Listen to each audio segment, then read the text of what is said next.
All righty, good evening, everybody. This is a tough segue, so I'm just going to pretend that didn't happen. And say good evening. Welcome to, hope you had a good dinner. This is a session tonight that's called Profiles in Courage. And you got to admit, it took a little courage for Sean to come up here and do that.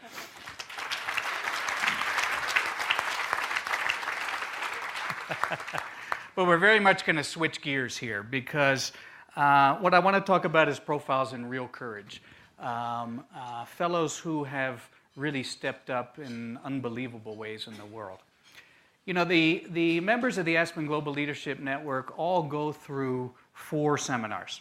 And the 4th of the seminars is a particularly difficult one after having spent time thinking about the challenges of leading and thinking about how do you build a good society and thinking about how do you lead within a globalizing world. We come to a 4th seminar that's called The Promise of Leadership. And in many ways, it's the most introspective and the most challenging for fellows because we push very hard getting them to think about what is your legacy going to be in the world?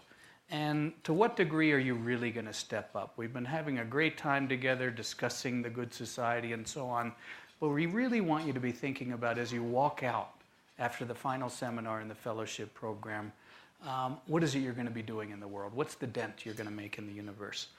And at one point, we asked the question, isn't it easier to do good than actually to fight evil in the world? Now, evil is a very strong term. I understand that, and it's been misused in the past by different people. But the question we're really asking of the fellows here is, it's great to do good. We want everybody in the fellowship program, of course, to do good. But what about really stepping up to challenge the status quo? What about truly speaking truth to power? What about truly pushing back on people who are abusing their power or people who aren't making use of their power for the good of society? Are fellows ready to do that? Well, the fact is we have lots of fellows who are ready to do that, but we have 3 real exemplars up here on stage tonight. And so I'd like to introduce them, and then we're going to have a conversation for about the next half hour. We'll then open up for questions from people, give you a chance to ask questions. I think you're going to hear some amazing stories. So let me begin with the introductions. So sitting immediately to my left from the Central America Leadership Initiative, and if you see people or if you hear people throwing around the term CALI, that's what it stands for, the Central America Leadership Initiative. Sitting next to me is Sylvia Gereda. Sylvia is a member of the inaugural class. Does she look good on that screen or what? Sylvia comes from Guatemala, and we'll spend a little more time digging into what it is that Sylvia does. But Sylvia, welcome. Seated next to Sylvia is Henry Crown Fellow Bill Browder, who is now residing in London. And Bill, thank you for making the trip over here, and we'll dig into your story a bit more as well. And just as you hear CALI, you also hear ALI thrown around from time to time, and that stands for the Africa Leadership Initiative. And for those of you who don't know, the Africa Leadership Initiative has manifested itself in West Africa, East Africa, in Mozambique, in Nigeria, and we have a program in South Africa. So Bongi Kunene is a member of the Africa Leadership Initiative South Africa, and she's here with us today from South Africa. Okay, so Sylvia, I'm going to begin with you. You're a journalist, and you run a newspaper, and I think you can all see why she now has a great television program, an investigative journalism television program. You've made a name for yourself in Guatemala exposing government corruption, misdeeds, abuse of power, and you're very well known for doing that. Now, as you've explained to all of us, you've shifted gears to step it up even further, starting to look into drug trafficking. Many of you saw a recent issue of The Economist that zeroed in on Central America and the plague of drugs moving through the region. This young lady sitting right next to me has spent a lot of time, in the northern parts of Guatemala on the Mexican border, digging into what's going on in terms of the movement of drugs through Honduras, through Guatemala, on up into Mexico. Sylvia, tell us more about what you're up to. Thank you very much. It's a pleasure to be with you. I'm an honor to be with all these great people here. I'm a journalist, and I started 15 years ago a newspaper. I founded a newspaper. That was in 1996. And by those days, we were just getting out of a civil war that lasted for 30 years. We were signing that peace between the army and the guerrilla. And the idea of the newspaper was to create a new culture of democracy. You know, I was expecting by those days, I was 26, to build a new society where the rule of law can be the common in Guatemala. But unfortunately, we failed. I have been working a lot of investigations on corruptions, dealing with abuse of power, the government stealing money from the poor people. Some of my investigative reports have been used by judges in trials. I can talk about the former president, Alfonso Portillo. We discovered that he was involved with a group of militaries in a money laundering network. They were money laundering about $100,000, sorry. And we just discovered how powerful he was. He was the president of Guatemala by those times. It was very hard to get into that story. But I think we did a great job. I was threatened by those days with the group of people I work with. And I remember that was 2001. And I was just finished my career at the university. I was getting a master in letters in literature. And it was 7 o'clock at night. And when I finished the class, I decided to walk by myself. And then a person put a gun in my head. And that was terrible. You know, that was the first time in my life that I can tell you I was afraid. He just told me, if you continue publishing the stories, we're going to kill you. By 9 o'clock, 2 of my reporters were treated when they were in their cars by a group of people that just did the same thing. They put the guns in their heads. And I remember that day as the day that really changed my life, because by those days I had 2 girls. One was 1 year old and the other was 3. And I remember just saying, God, I want to live. And then I can't remember anything else. Just that I went into the car and that I was crying. You know, I was crying very hard. And I came home and I told my husband what happens to me. And I told him, I have 2 choices. I can keep on crying. I can leave the investigation. I can quit my dream, the newspaper. Or I can be different and make a change. And I decided that it was a good opportunity, not only for me, but for my people, to give an example and to be brave. So I decided to call to find out the number of the private cellular of the former President Portillo, and I called him. And I remember that one of his bodyguards just answered the phone, and he was in some party. And I told him, please, this is my phone number, and I want to talk with him. At 1:30 o'clock in the morning, he was calling me. And that changed my life, because that was the first time that I see, you know, the power of a president that was getting involved in corruption, that was a killer, just not in front of me, but I was talking with him. And I remember telling him, you know, I'm going to go to the public minister, the Minister of Justice, tomorrow, and you're responsible for my life and the life of my people. And I'm going to continue with the story. I can tell you 10 years before that story, he's in jail. This is the first process that has been made based on the journalistic notes and reports that we have done. The United States government is asking for his extradition to the United States. He's pending on extradition. I think he's going to be extradited this year. And I think that's, for me, it's a story of doing what it is correct. Sometimes it's not easy, but you have to take the chance. And I love what I'm doing. By those days, I just came to the Central American Initiative, and I can tell you that the source of all my inspiration and power is the Aspen network, and especially my CALI fellows. They have been very supportive with me. And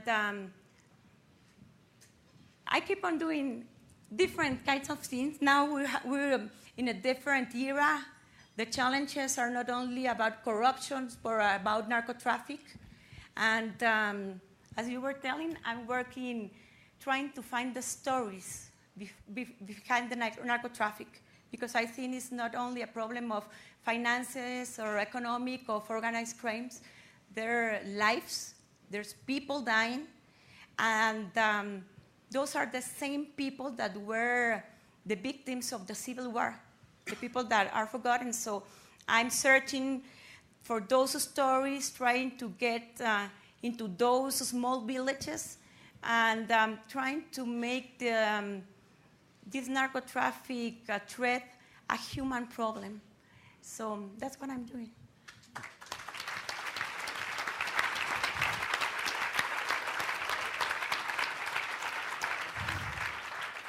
Thanks, Sylvia.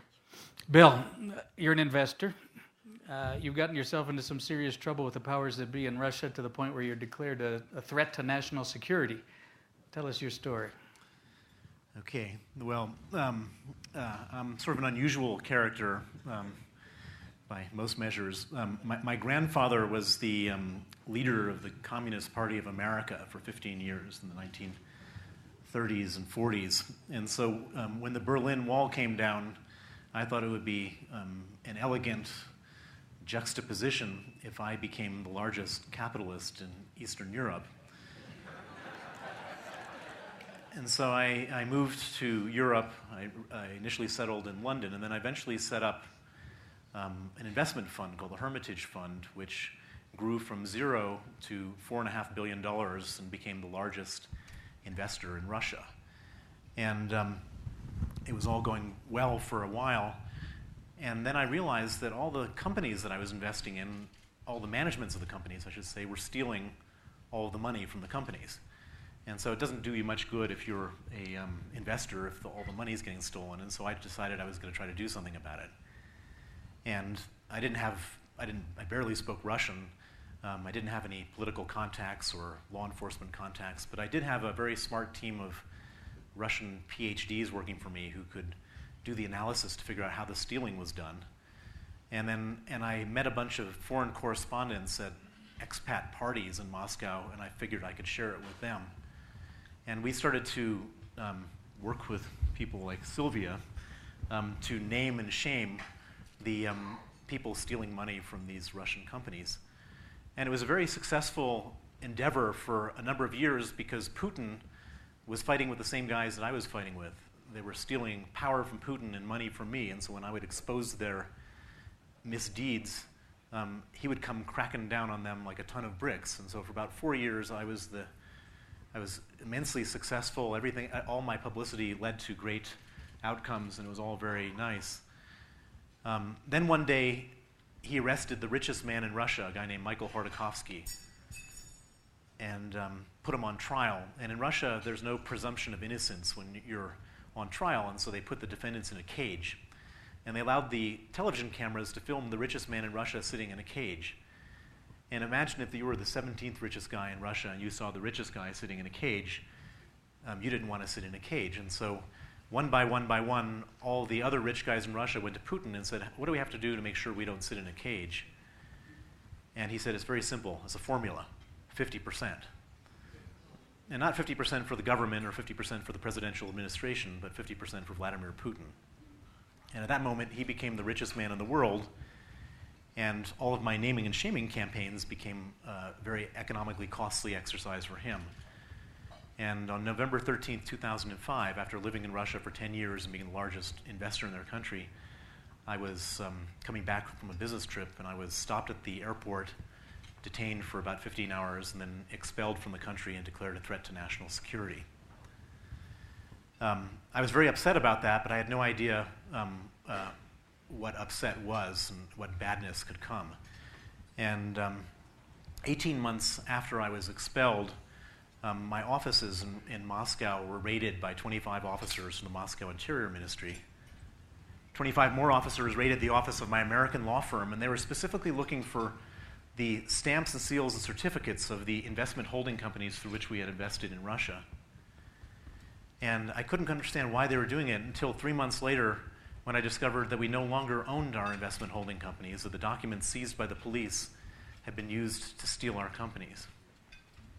I went out and hired 7 different lawyers from 4 different law firms to help me stop whatever mess was being created.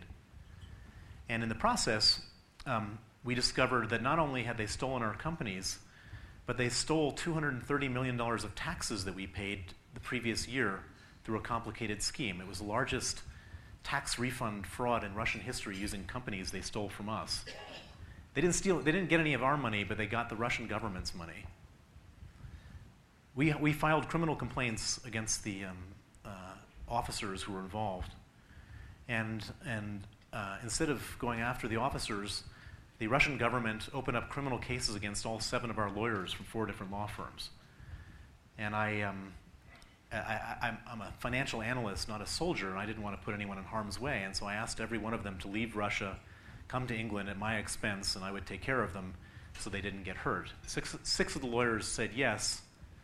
The one who didn't was a young man named Sergei Magnitsky, who was a 36-year-old lawyer working for this American law firm. Sergei said he was a really smart guy. He knew the law backwards and forwards, and he said, I'm not leaving because I've not broken the law. And he said, moreover, these guys have stolen $250 million from my country, and I don't want to let them get away with it. And Sergei stayed in Russia against our wishes, testified against the police officers, and 1 month later, he testified against them in October of 2008. 1 month later, in November, he was arrested in front of his wife and 2 children at 8 in the morning at his home by the same officers he had testified against. They put him in pretrial detention and started to torture him to get him to withdraw his testimony against them and to sign a false confession to say that he had stolen the $230 million. They put him in a cell with 8 inmates and 4 beds and left lights on 24 hours a day. And that may not sound like such a terrible thing, but I can tell you that after a month of sleep deprivation, you're almost willing to sign any confession. And nobody really knows what they're made of until you're really put to the test. And I don't know how I would behave in such a circumstance. I don't think Sergei knew in advance, but he turned out to have a real will of steel. And he said, no, I'm not signing that confession. They then put him in a cell with no heat and no window panes in December in Moscow, and he nearly froze to death. They put him in a cell with no toilet, just a hole in the floor where the sewage would bubble up. And after 6 months of this, he got sick. He developed really serious pains in his stomach. He lost 40 pounds and was diagnosed as having pancreatitis and gallstones and needing an operation. His operation was scheduled for the 1st of August, 2009. And 1 week before the operation, the officers came to him again and said, are you ready to sign the false confession? And in spite of all this pain and all this suffering, he said no. They abruptly moved him to a prison called Butyrka, which is a maximum security prison in Moscow, one of the toughest in Russia. And most significantly for Sergei, it had no medical facilities. And at Butyrka, his health completely went over the edge. He went into constant agonizing pain. He begged for medical attention officially through 20 different official requests. All of them were rejected. And on the night of November 16th, he went into critical condition. Only then did they move him to a hospital, a prison with an emergency room hospital. But instead of treating him, They put him into a straitjacket. They let 8 riot police into his cell, beat him with rubber truncheons, and 1 hour and 18 minutes later, he was dead at the age of 37. Now, it's one thing for anyone to, it's a tragedy if anyone dies. It's a tragedy if your 90-year-old aunt dies. It's a big tragedy if someone young dies. But I can't even describe to you the tragedy of someone working for you, who's your responsibility, who gets taken hostage and slowly tortured to death, what it does to you when they die. And I can say that it pretty much broke me on the morning of November 17th when I learned that he was dead. And I was a successful hedge fund manager before this exercise, but I decided on November 17th that I was going to devote all of my energies, passions, and resources to making sure that the people who did this don't get away with it, and that nobody else suffers the same type of horrible trauma that Sergei had to go through. And I've spent the last almost 2 years now working on a campaign for justice. And we have 3 prongs to our campaign. We have a media prong, we have a legal prong, and we have a political prong. And it's amazing what, and I shouldn't say it's just me. Everybody who knew Sergei is working with me. There's probably 13 of us working on this thing, 7 of us full time. And it's amazing what 7 or 13 people can do, even against a totally repressive authoritarian regime. We now have legislation pending in the US Senate, in the European Parliament, in the German Parliament, in the Dutch Parliament, in the British Parliament, in the Canadian Parliament, which will impose visa sanctions on the people who killed him, along with asset freezes in all those countries.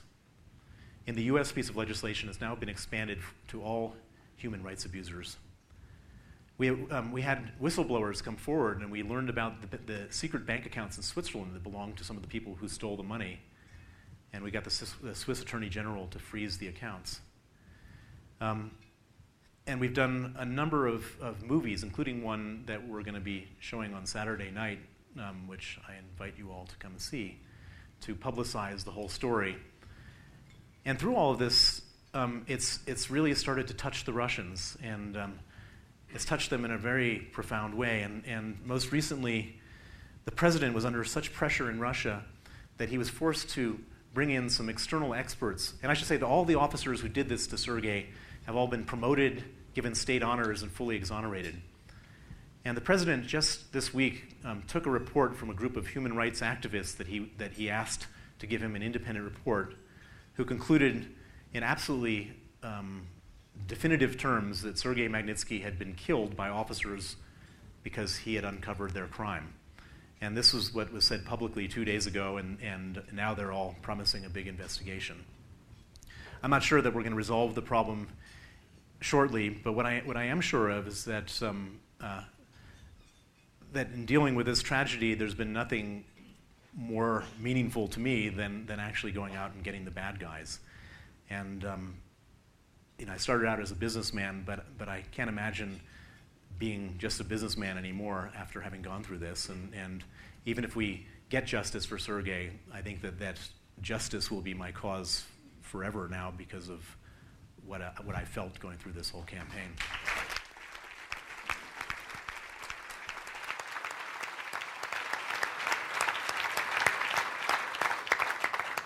Thank you, Bill.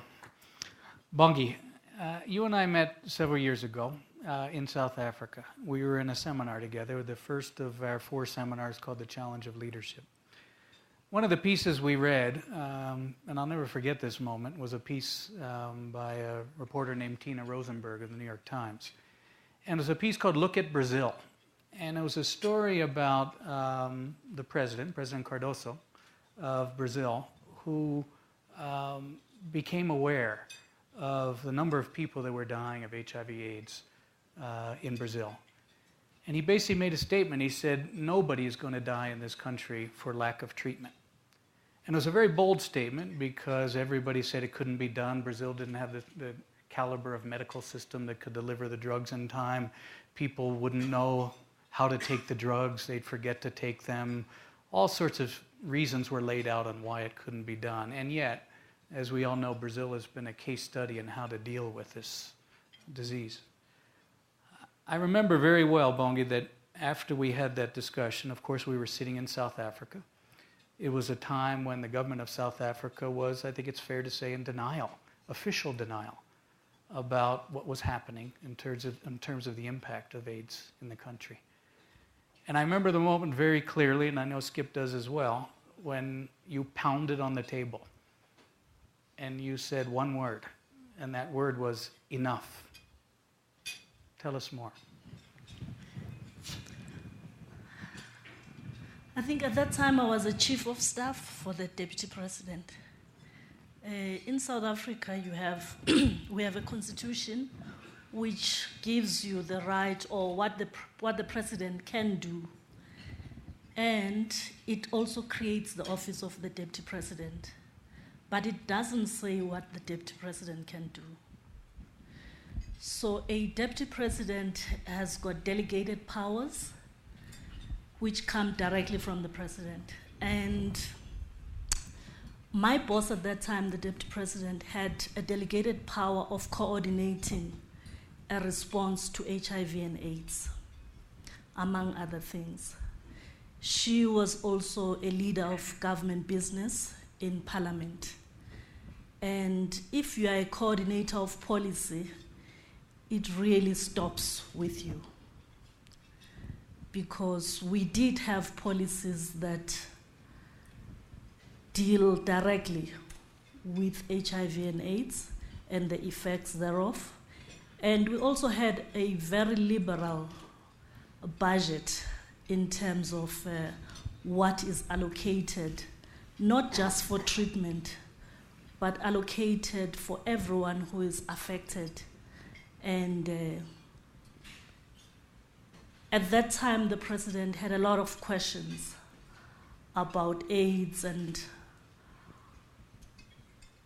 his disbelief permeated all corridors of authority and power. And it wasn't a good situation for people who had authority to coordinate and do something about HIV and AIDS. And at that time, we had a Ministry of Health, which was tasked with doing this. And it was a very toxic environment because the minister and the deputy minister were just worlds apart in terms of what needed to happen. And I dare to say that in the world, the words that you would use to describe our situation were the harshest. You know, I've heard people talk about the situation as being ridiculous, as some words harsher than that. But after that session with leadership, it just became very obvious to me that if you've got power, it's not an instrument that you can handle lightly, but also the most visible thing you can do with power is to exercise it. And if my principal was willing to exercise it, maybe it was just time to do so. And it was the time to sort of use that platform of influence of being very close to people who are powerful, because as chief of staff, you are not powerful by yourself. And it was, how do you use this? And using it was, okay, in government, for anything to change, you change people, you change systems, you change processes. And I know that very well. And I come from a background of being a finance person. And it was, if you want to do this, how would you do it realistically so that it never, ever falls into a trap of being captured? So if you have ever handled a budget, you say, okay, we'll top slice everything. All money that goes to HIV and AIDS, you put it in one pocket. You move the people who are working on it, and because with a deputy president who was willing to do that, it was moved out of the Department of Health and put in another institution. And you made it very clear that in terms of processes, the buck stopped with us. And it was from then on, whatever needs to happen, draw in the people who have the ability to make things happen. And those people were not necessarily in government. There were people who were in a treatment action campaign, who had a very legalistic view of what needed to happen. But there were also people who lived with HIV and AIDS POA, who were also another NGO, and other smaller organizations who've got international experience and expertise that they could share with the country. You draw all of them together, and you also change the governance, because it's not sufficient to move the people to another place. You change the governance because you want it to be systemic, and you also want it to endure over time.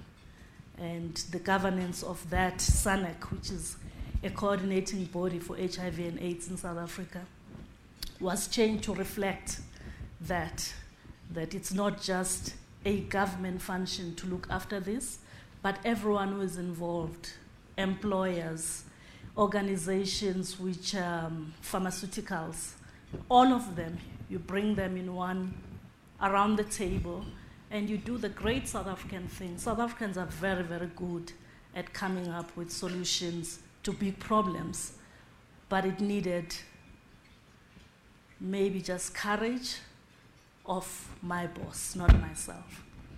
And I think you're being a little bit modest, but we appreciate that. Bongi.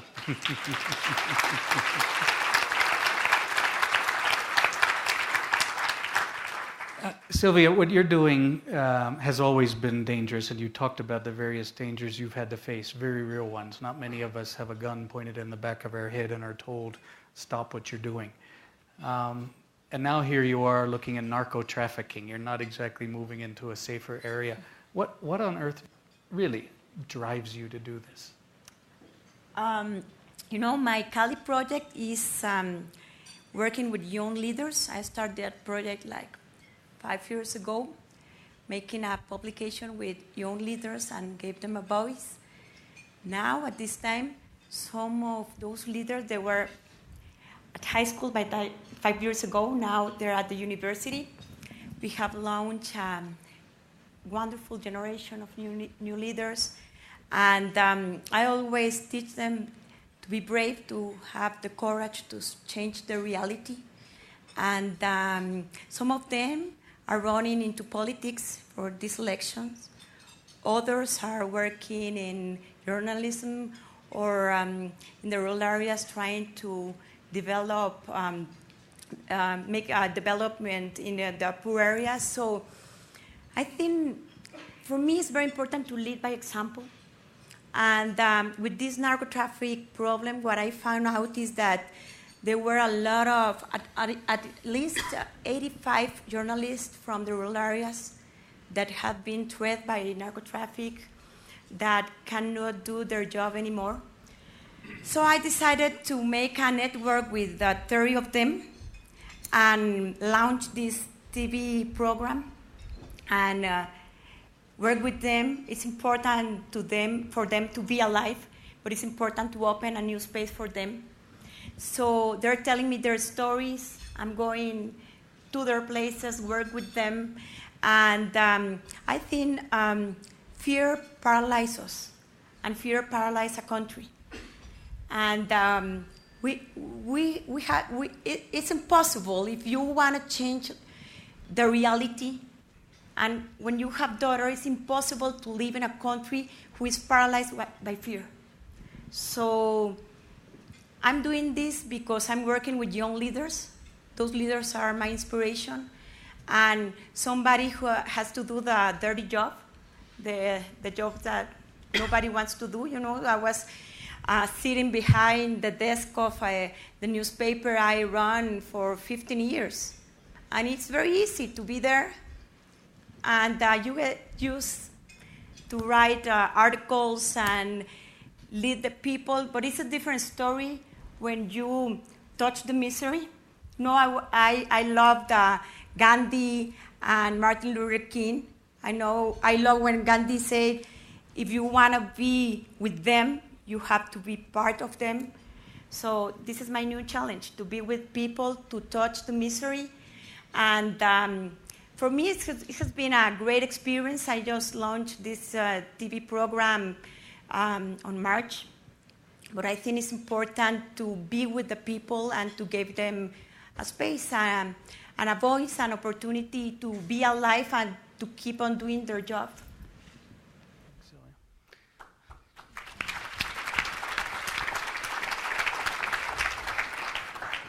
Bill, each of the fellows in this room has sat on the other end of Skip or Ben or Keith or myself or Stace or any other of our senior moderators asking them the question, are you ready to step up?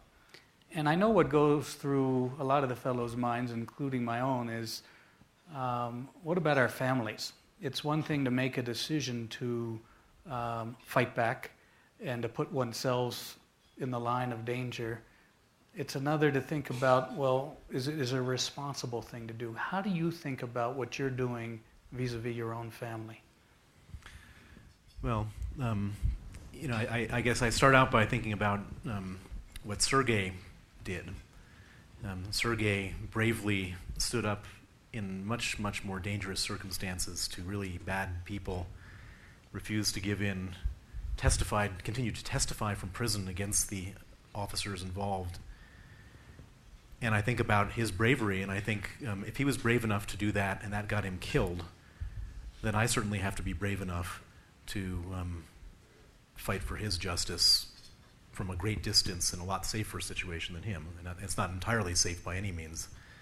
I've been threatened via various SMS and voicemail and so on. And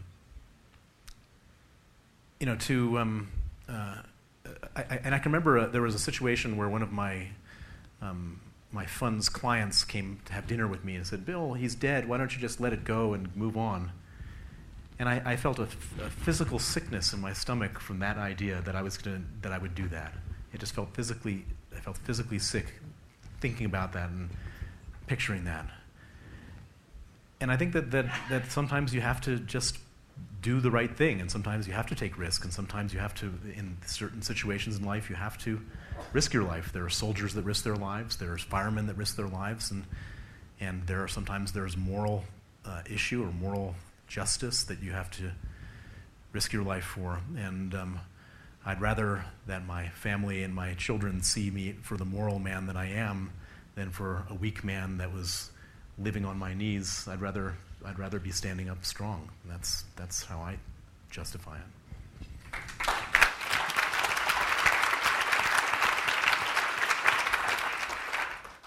Bongi, in the end, it took real courage on your part to stand up and to speak out on the AIDS issue in South Africa. And we all know that whether it's in South Africa or in the United States or many, many different places, there's a need for more people to speak up.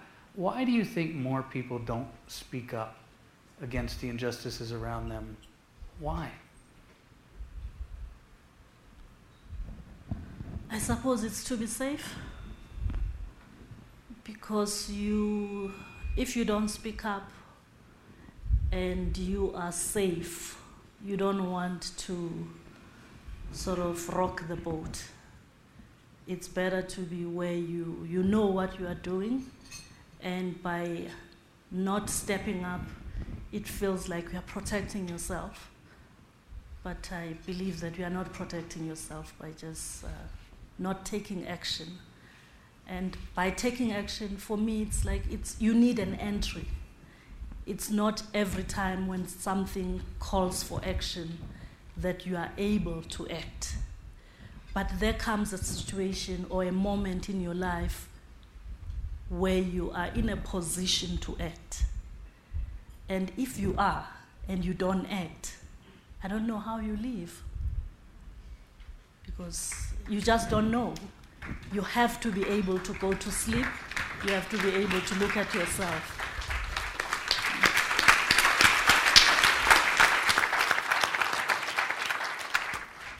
I want to apologize. We got off to a late start here, and so we're going to run a little bit late, but I promise it'll only be a little bit late. But I think you'll agree we have a fascinating group of people up here, and I'd hate to waste that opportunity. And what I'm going to do is set aside my questions and ask if we have any questions from the audience that we could field right now. Are there any?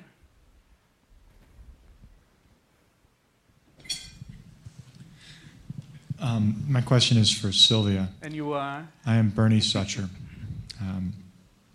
Sylvia, the evil that you're confronting in the borderlands of Guatemala and Mexico exists in large measure because of the enormous demand for illegal drugs in the United States. Have you formed an opinion about the correct policy for the United States in order to help your people? Thank you. Thank you. What I can tell you is that Guatemala and Central America, we're a corridor between Colombia, Mexico, and the United States. So we're the perfect bridge for the drug trafficking. 90% of the drugs goes through the United States and is consumed by the United States. And I was telling a few minutes ago some of you that the Obama administration have done a great job in fighting the narco traffic in the frontier of Mexico. They have sent those special task forces to the frontier of Mexico, but they forgot just the main problem that is Central America. You know, all those groups, the narco traffic groups, are spreading through Guatemala, Honduras, and they're going to spread all over the region because we have a weak system of security.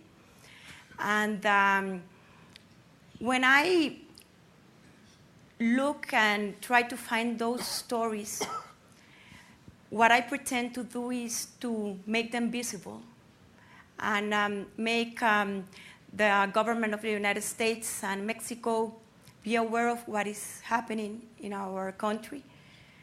As I was telling you, Guatemala was in a civil war for 30 years, and the communities that were the victims of that wars were in the rural areas, in very far away places, very hidden villages, and by those days, nobody wants to go there and tell their stories.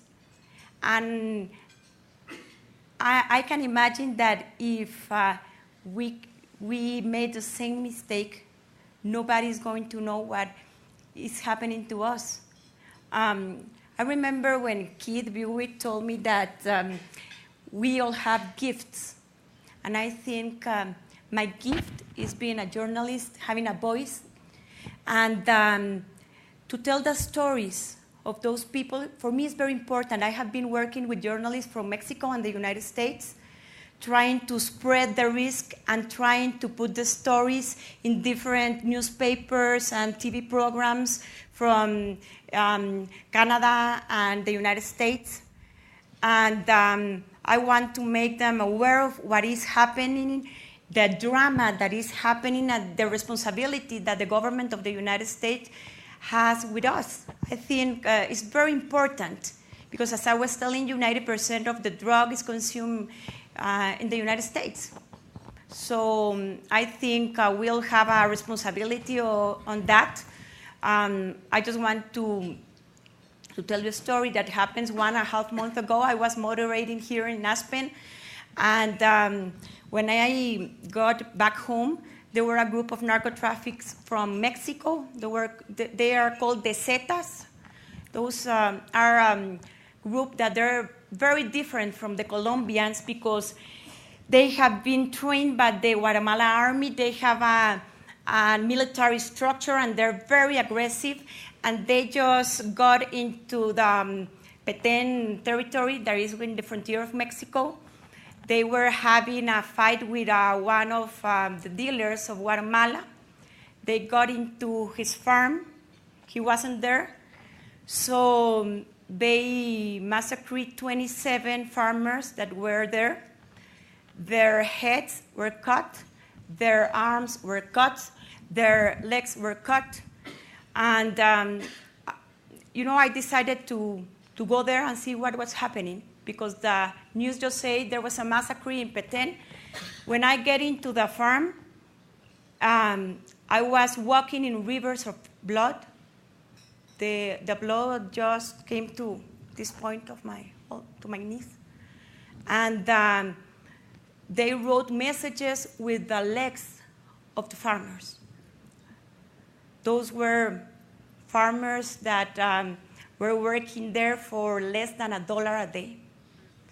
So I think it's important to tell the story of those people and what they're suffering, and make sense and to the people of the United States, to the economic, the United Nations community, and the international community of what is happening, because this is a human drama. This is not about criminals or money. This is about people who are dying.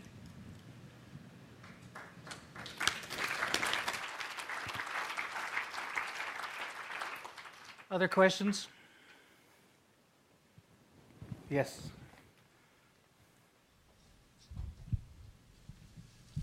If you could just state your name. Yeah, hello. My name is TP Chopra. The question is for Bill. It's a fascinating story to hear about what happened in Russia, but I think it's a problem we face all over the world in terms of corruption, taking on the politicians in different countries.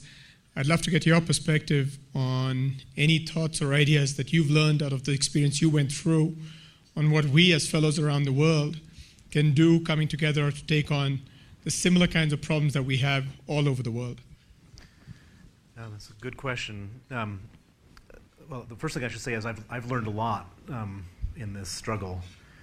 And I would say that if there's one thing more important than anything, and this actually comes back to Sylvia, is that evil tends to wither under the bright light of publicity. People will do the most horrific things if they think that nobody knows that they're doing it. But if people see them doing it, they're much less likely to do it. And our whole campaign and the success that we had of bringing some degree of justice, and I wouldn't say we've gotten justice, but some degree of justice, has come from the fact, in our case, that Sergei, when he was in prison, he wrote a complaint every time someone did something terrible to him. And he wrote 450 complaints in his 358 days in detention. And while the Russian officials were evil, they were also incompetent at their evil, and they allowed those complaints to be filed and us to get copies of them. And so we had a granular detail of everything that happened to him. And we've used that detail to flesh out for the whole world to see in as many different ways as possible what happened. And because of that detail, sanctions legislation has gone through and assets have been frozen and so on and so forth. And so my message to you and to anyone else who ever is dealing with this is that if you take the corruption, if you take the evil and you put it out for the world to see, people react very badly. I'm sure that when they saw the pictures of those legs, how can you not just, I mean, that probably was the dumbest thing they could have ever done doing that, because those images stay with everybody forever. And if you find someone trying to shake you down, if you can out them, that's the best way you can ever deal with corruption, is just to let it be known that it's happening. Thanks. I'm going to take one more question, please. Yes. David Langstaff. Thank you. David Langstaff.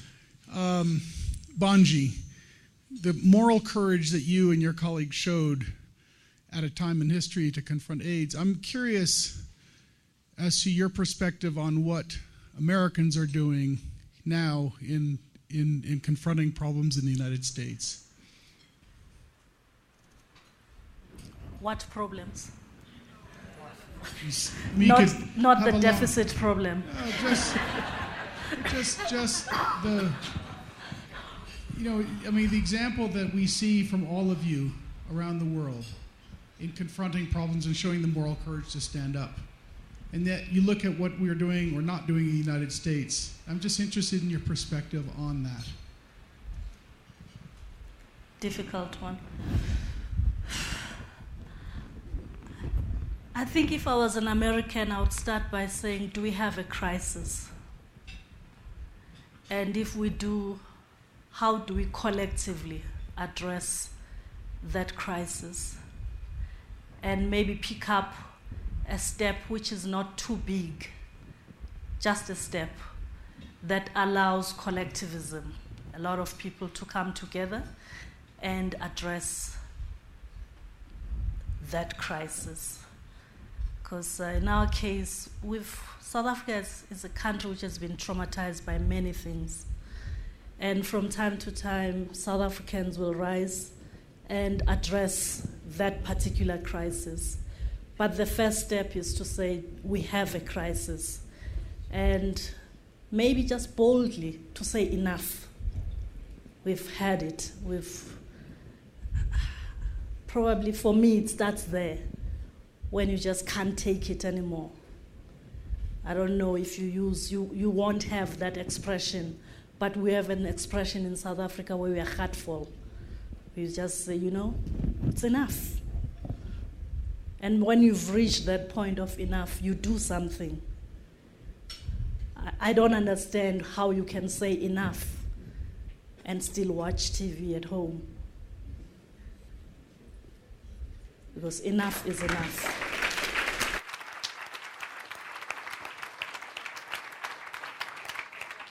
I'm going to just make a final statement here, but I want to ask you all for 3 more minutes. I'm going to ask you, after I do this, to just please stay in your seats for something that is really important, and I think you'll understand why after I wrap up. So please do, if you will.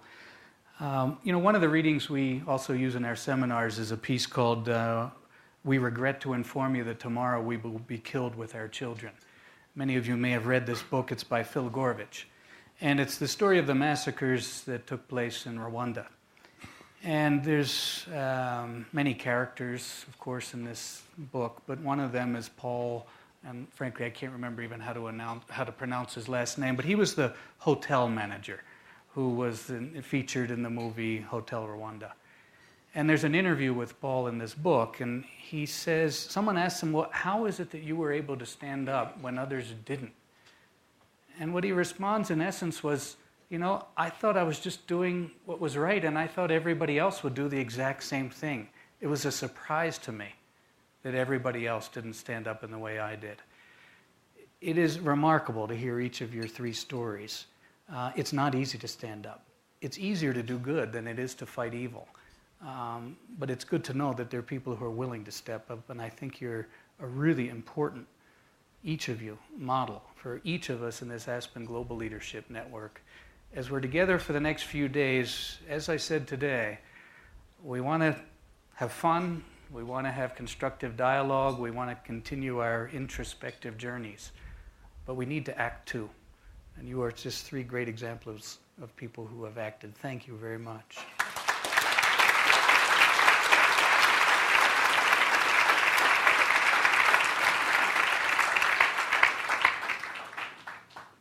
There are, unfortunately, some fellows who are no longer with us. It's not that they missed their plane or couldn't be here for other reasons, the sorts of people I talked about today at lunchtime.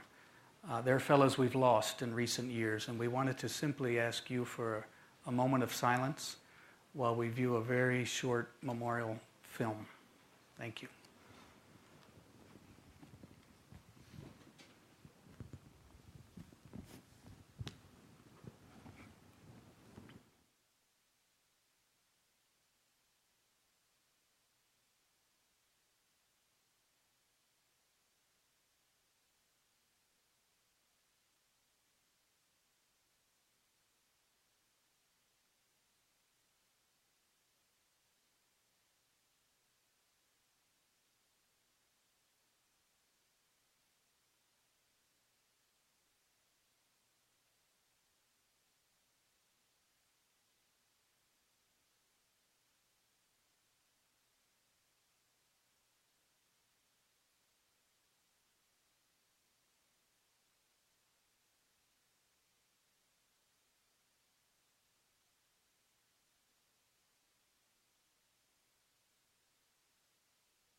Thank you all. Good night.